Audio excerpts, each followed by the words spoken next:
Brasil gerencia o lixo nuclear? Na verdade, o termo correto é resíduo radioativo, porque ele é reciclável até certo ponto. A usina nuclear de Angra dos Reis está em funcionamento há mais ou menos 40 anos, e como toda usina nuclear, ela gera energia a partir da fissão do urânio, que é um processo onde a gente tem a quebra do elemento combustível e, como consequência, a gente tem a geração de energia e a formação de resíduos altamente radioativos. Esses resíduos, por emitirem radiação, acabam sendo muito perigosos, tanto para os seres humanos quanto para o meio ambiente, e eles perduram emitindo essa radiação por muito tempo. Cada país que faz uso da energia nuclear tem seu próprio mecanismo para fazer o gerenciamento desses resíduos. Os Estados Unidos, por exemplo, têm um sistema muito parecido com o nosso. A Finlândia está fazendo um depósito geológico permanente muito profundo. Mas uma coisa que todos eles têm em comum é que a gente ainda não tem uma solução definitiva com relação ao que fazer com esses resíduos radioativos. Embora atualmente exista de fato a reciclagem do combustível nuclear, isso não resolve muito o problema, porque ela só serve para extrair o urânio que sobra no meio desse monte de resíduo. Mas o resíduo em si, que é o resultado da fissão do urânio, não tem muito o que fazer com isso. E como que funciona aqui no Brasil? Basicamente existem 3 níveis em que esses resíduos podem se enquadrar e isso é o que vai definir o destino que ele vai ter.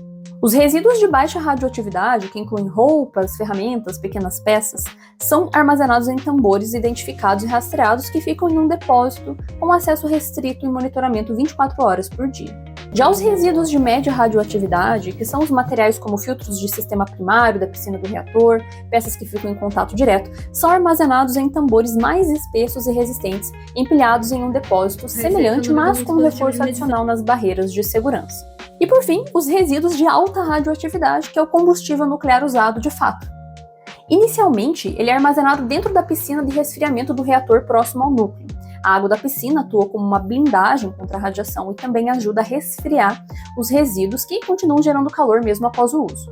As piscinas são projetadas para armazenar resíduos por cerca de 20 anos de operação, que é o tempo de licenciamento que uma usina usualmente possui. Como aqui no Brasil a gente já teve autorização para que essas licenças fossem expandidas, essas piscinas começaram a ficar sem espaço. E por essa razão, o Brasil implementou as unidades de armazenamento a seco, que são compostas por esses grandes silos que, na verdade, são chamados de canisters. Cada canister consegue armazenar 37 elementos combustíveis, que são essas estruturas que são inseridas dentro do reator nuclear. E os resíduos que são armazenados aqui já decaíram parte da sua radioatividade e eles vêm lá das piscinas de Angra 1 e 2.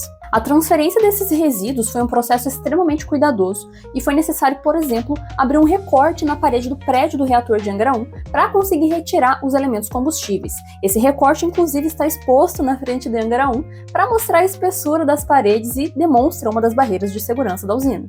E uma coisa que vocês podem estar se perguntando é relacionada à segurança desses canisters, especialmente porque eles ficam a céu aberto, como vocês podem ver. Existe um monitoramento desses canisters que é feito pela Agência Internacional de Energia Atômica, ou seja, não é só o Brasil responsável por fazer a monitoração de segurança. Isso porque o Brasil faz parte de um tratado que é o chamado Tratado de Não Proliferação Nuclear, ou seja, é um tratado para garantir que a gente não está usando energia nuclear para fins maléficos, isso inclui terrorismo. Ah, mas e com relação a acidentes, não é perigoso esse negócio vazar? Olha, esse mecanismo ele já existe há bastante tempo, ele é implementado em muitos países, só nos Estados Unidos eles têm cerca de 90 unidades de armazenamento a seco, e até o momento a gente não tem registro de nenhum acidente com relação a isso. Ah, mas e atentado terrorista, já que isso fica à vista, céu aberto? Olha, aqui no Brasil, pelo menos, a gente tem uma monitoração que é feita tanto pela Marinha quanto pela Força Aérea do espaço onde está a usina, mas mesmo que isso não fosse o suficiente para impedir um atentado terrorista, existem muitos crash tests feitos com esses canisters que mostram que eles são extremamente resistentes. Aqui eu tô colocando um para vocês que está mostrando a resistência com relação ao impacto de uma batida de trem, e esse outro aqui é um pouco mais extremo, a gente está conseguindo ver um míssil sendo lançado contra esses canisters e o quanto eles são resistentes com relação a esses impactos. E embora a gente realmente saiba que existe toda essa problemática relacionada a esses resíduos radioativos, se a gente for parar para pensar que as usinas funcionam há mais ou menos uns 40 anos e que estão tendo uma produção constante de energia, até que é um volume bem pequeno de resíduos, né? E todo esse resíduo está confinado dentro do território da própria usina, onde a gente tem essas monitorações de segurança. Então, pensando nisso, a gente consegue ver que existe um monitoramento e um cuidado muito elaborado com relação a esses resíduos e que não parte apenas do Brasil, né? São tratados internacionais que a gente segue para garantir que essa segurança seja feita.